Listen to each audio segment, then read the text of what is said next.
Hello everyone, Jul here. Previously, I have talked about the best turn-based JRPGs that was so ahead of its time, and this time I want to discuss about turn-based JRPG masterpieces that deserve a perfect 10 out of 10 scoring.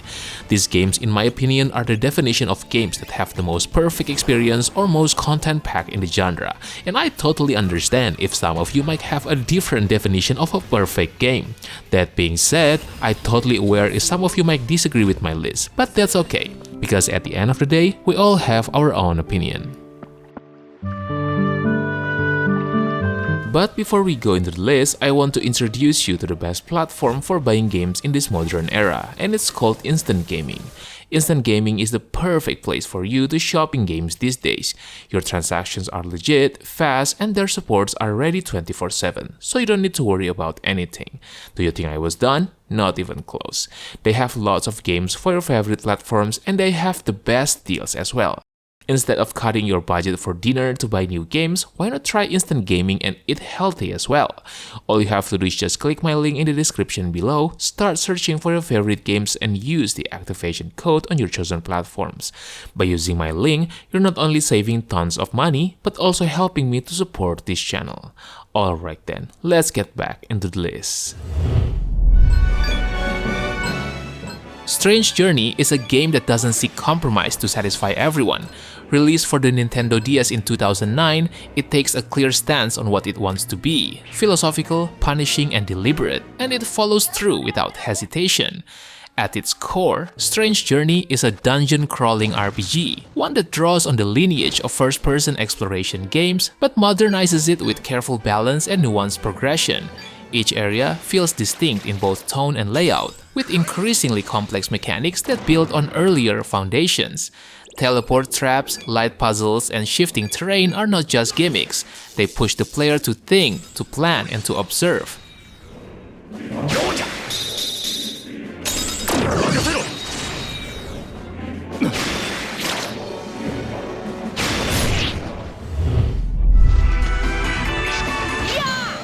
While other games followed more traditional story arcs and genre expectations, Valkyrie Profile charted its own path.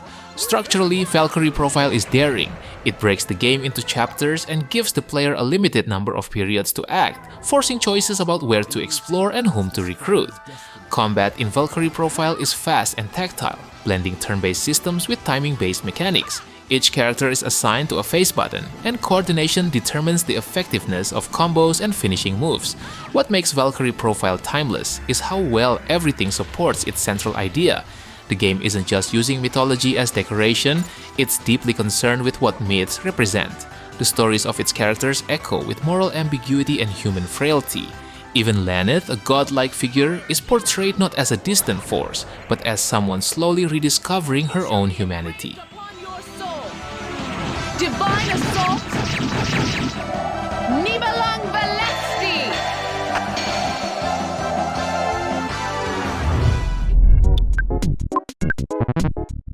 Earthbound is often remembered for its humor, its quirky art, and its strange charm, but none of that fully explains why it stands as one of the most enduring RPGs of its era. Earthbound presented a contemporary setting, ordinary kids and absurd enemies wrapped in simple mechanics and cartoon-like graphics. The writing is direct, honest, and never self-important. The absurdity of enemies like the new age retro hippie or the unassuming local guy isn't there just to be funny. It highlights how fragile and weird everyday life really is, especially when seen through a child's eyes. And then there's the final act, unexpected, quiet, and deeply personal. Without relying on cutscenes or lengthy exposition, the game shifts into something more introspective. By the end, Earthbound has managed to evoke emotions that most RPGs spend dozens of hours and thousands of words trying to reach.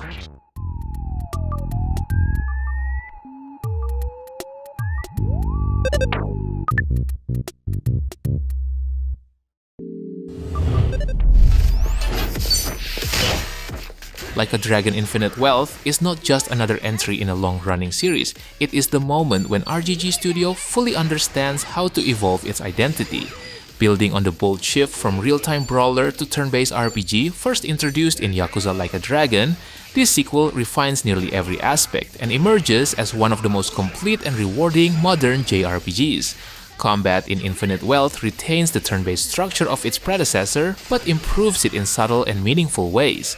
Movement now matters more than ever. Characters can reposition, flank, or knock enemies into objects for bonus damage. The job system returns with greater flexibility, allowing for more synergy, experimentation, and strategy. Outside of combat, the game is also packed with content. The Hawaii setting is rich in detail, full of side quests that feel handcrafted rather than formulaic.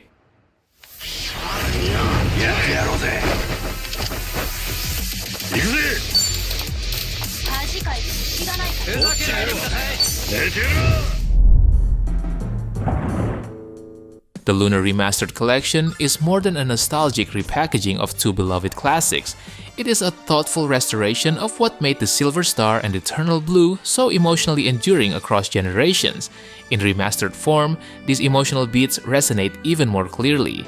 The updated visuals retain the charm of the original 2D art, while modernizing the resolution and texture work to suit contemporary screens. It's not a flashy makeover, but it's one made with care. Character sprites are expressive, backgrounds have been redrawn with greater detail, making every village, temple, and open plain feel more alive. The animated cutscenes have also been reworked in high definition and remain as impactful now as they were decades ago.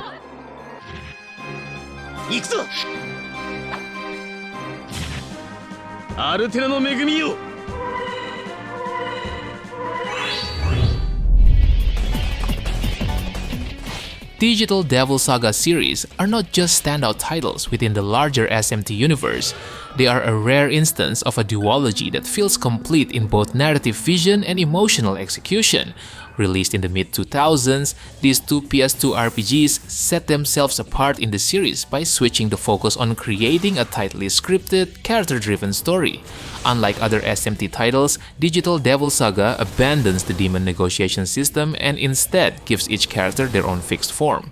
The press turn system is fully intact here and remains one of the best turn-based mechanics in RPG history. Visually, the games use the PS2's capabilities with subtle elegance.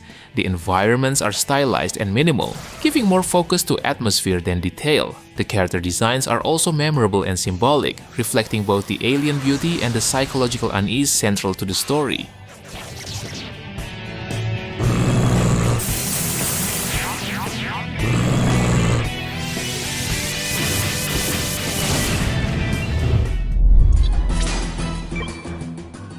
Released in 1999 as the sequel to Chrono Trigger, Chrono Cross could have easily followed in its predecessor's footsteps, but instead it charted its own course, a slower, more introspective, and far more experimental path. What makes Chrono Cross special is not just the plot itself, but how it's told. Dialogue often feels quiet or distant, but it's rich with context and pain. Towns feel lived in, not because of lore dumps, but because of the way characters remember or misremember the past. The party system is also equally unconventional. With over 40 recruitable characters, Chrono Cross doesn't aim for deep attachment to every one of them. Instead, the characters function as reflections of the world's diversity and dissonance. Some may feel underdeveloped individually, but collectively, they give shape to the theme of fragmented identity.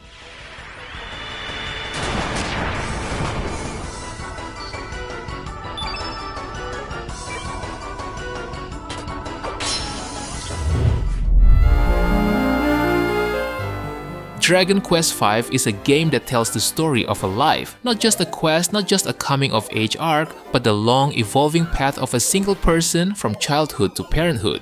From the very beginning, Dragon Quest V stands apart by placing the player in the shoes of a silent protagonist whose journey unfolds over decades. Mechanically, Dragon Quest V stays true to the series' traditional turn-based combat, but it introduces one significant feature, and that is monster recruitment. Long before it became a genre trend, this game allowed you to befriend enemies and add them to your party. It's a simple system, but one that adds variety and personality to your roster. Each monster has its own stats, spells, and quirks, and they often endear themselves to the player more than expected.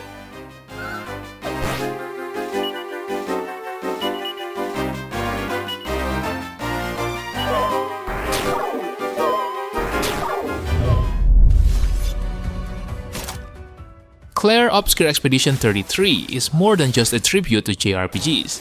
Set in an alternate Belle Epoque Paris fractured by time and tragedy, the game begins with a haunting annual ritual, where the paintress inscribes a number on the obelisk, and everyone at or above that age disappears. Instead of grand exposition, Clair Obscur trusts the player to explore, learn, and absorb its story. Environmental storytelling like wrecked architecture, lost expedition journals, shattered elegance reveals as much as the dialogue. That being said, combat is where Clair Obscur transforms familiarity into innovation. While built on a foundation of turn-based structure, battles are punctuated by real-time elements such as dodging, parrying, and targeting, which places players in a more active role than typically seen in similar titles. These systems, combined with layered character builds based on gear, skills, and synergistic team compositions, create a depth of tactical engagement that is both demanding and rewarding.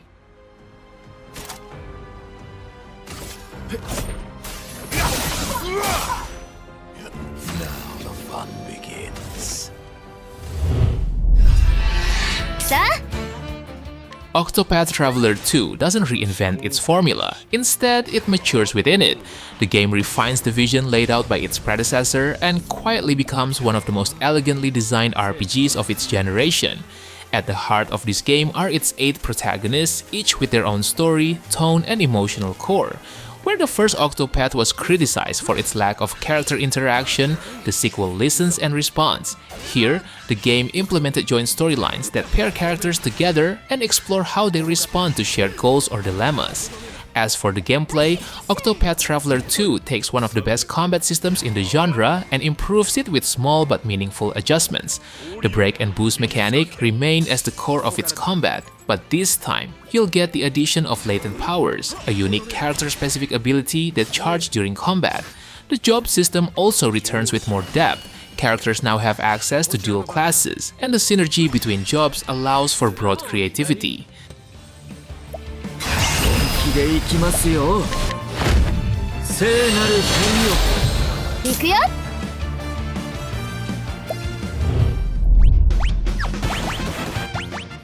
Released at the height of the Super Nintendo's life cycle, Final Fantasy VI marked a turning point for RPG storytelling, structure, and character design. Unlike most RPGs of the time, Final Fantasy VI doesn't focus on a single main character. Instead, it begins with Terra, a young woman with mysterious powers, and slowly introduces a large cast of characters, each with their own goals, histories, and motivations. The game doesn't rush their development. It allows time for each person to grow, and in doing so, it gives the world a stronger sense of life. Combat uses the active time battle system, familiar from earlier games in the series, but expands on it by giving each character unique abilities. These abilities reflect their role in the game, and this design choice avoids making characters feel interchangeable.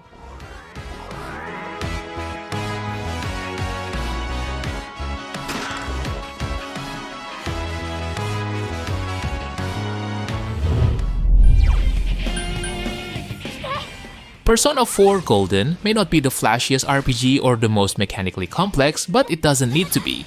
The premise is deceptively simple. A string of unexplained murders begins to haunt Inaba, and the protagonist becomes entangled in the mystery alongside a group of classmates.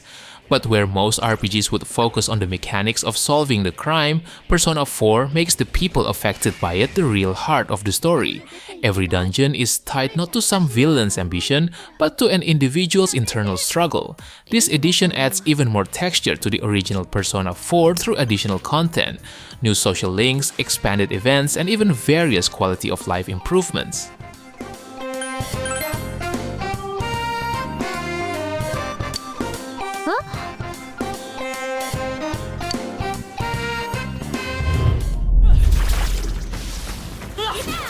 Metaphor ReFantazio is the kind of game that quietly redefines what a modern JRPG can be, not by screaming innovation at every turn, but by thoughtfully building on the genre's foundations with care and passion.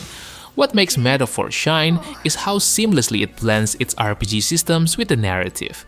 This is a game where every battle, dungeon, and exploration moment have a purpose beyond just gaining levels. The archetype system, for example, lets you mold your party's identities, but it also reflects the character's personal growth. Outside of combat, time management and relationship building are just as important. Much like in the Persona series, how you spend your time, whether forming bonds, uncovering lore, or improving skills, affects everything. But here, the tone is different. It's more mature and more uncertain. You're not a student anymore, you're someone vying for power in a world full of doubt and ambition. Changing stance.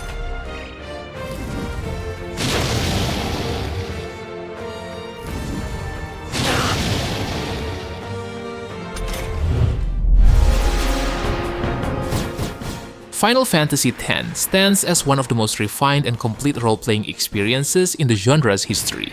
Its recognition doesn't rest solely on nostalgia or legacy, but rather on how every element functioned in harmony.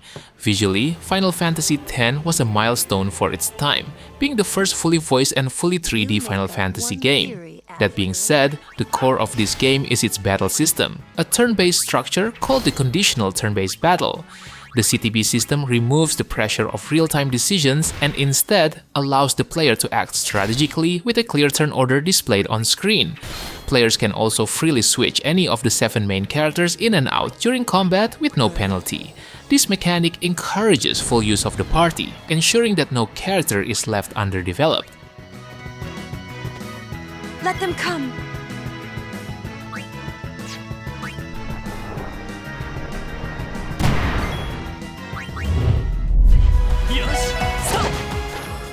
Trails to Azure is not just the second half of the Crossbell arc, it's the culmination of everything Trails from Zero carefully built. It's a game that delivers on the promise of long-term narrative development, strategic and rewarding combat, and a world so alive and interconnected that even small NPCs evolve with the story. As for the gameplay, combat is never mindless. The previous turn-based battle design returns, enhanced by new mechanics like Master Quartz, which allow for broader character customization, and burst attacks and combo crafts that lets you maximize team synergy for devastating results. Between battles, the game shines even more through its storytelling and world building. Crossbell City and its surrounding areas feel alive. People react to events as they unfold, and dialogue changes frequently, reinforcing the feeling that this world progresses alongside the player. 急鉱山とやらに寄っておくか。せいぜい気をつけて。僕の方はこのままお役目に入る。 Persona 5 Royal is more than an expanded version of an already acclaimed game. It rebalances, restructures, and recontextualizes the base Persona 5 experience in a way that creates one of the most polished and satisfying RPG journeys of the last decade. What truly elevates this game is its balance between everyday life simulation and dungeon crawling. The calendar structure imposes limitations that force the player to make meaningful decisions. Building relationships isn't just about dialogue, it's tied to real mechanical rewards, like unlocking new abilities in battle, gaining access to discounts, or improving efficiency in time management. Where this game reaches its peak, however, is in its additional narrative arc. The new third semester doesn't feel like an afterthought, but it fundamentally re-examines the themes of the entire game.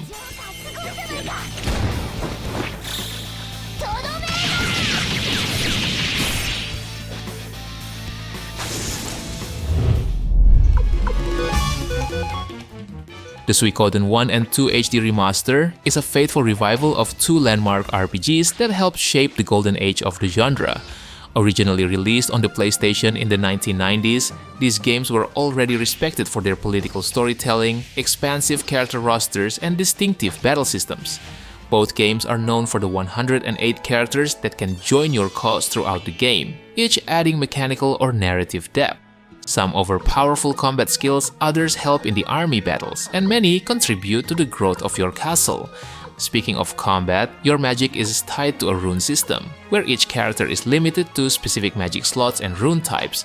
This design encourages specialization and forces the player to think carefully about party composition.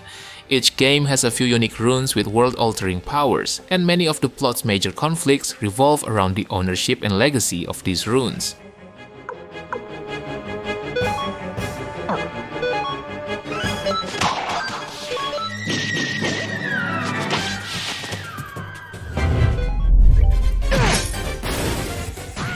Trails in the Sky SC is one of the finest sequels in the RPG genre. It builds directly on the foundation laid by Trails in the Sky FC, and it represents the gold standard of long-form RPG storytelling where character growth, world building, and gameplay progression are perfectly aligned across a massive, well-paced journey. Gameplay-wise, this game continues the turn-based combat system introduced in the first game, but with a series of meaningful refinements that enhance both complexity and satisfaction. You're rewarded for understanding mechanics and using your resources carefully. Things like turn manipulation, delay effects, and area denial are all part of the decision-making process in difficult fights. But what truly elevates SC to top-tier status is its storytelling. Each character's growth isn't superficial. It's reinforced not only through major plot events, but also through consistent interactions with allies, enemies, and the NPCs. Piece of cake.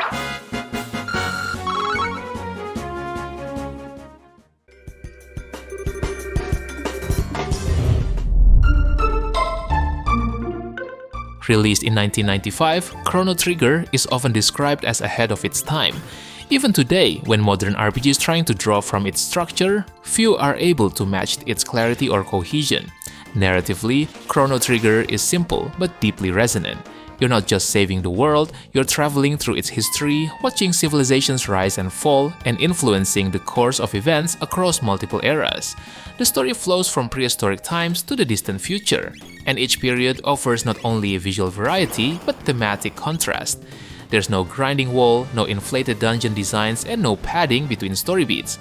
And thanks to the new Game Plus feature, players are encouraged to replay with their progress intact, unlocking multiple endings that reflect how they approached key decisions.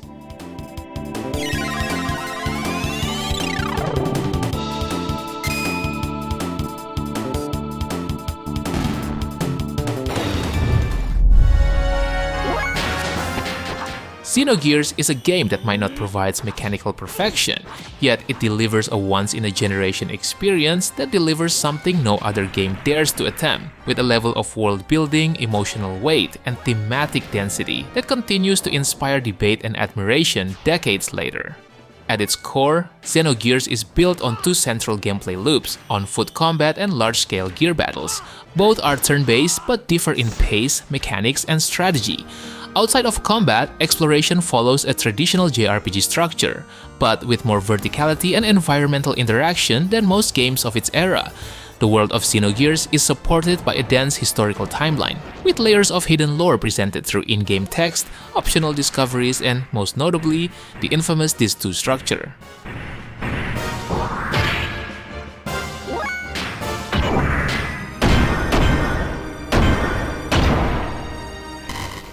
Alright boys, I think that's it for today.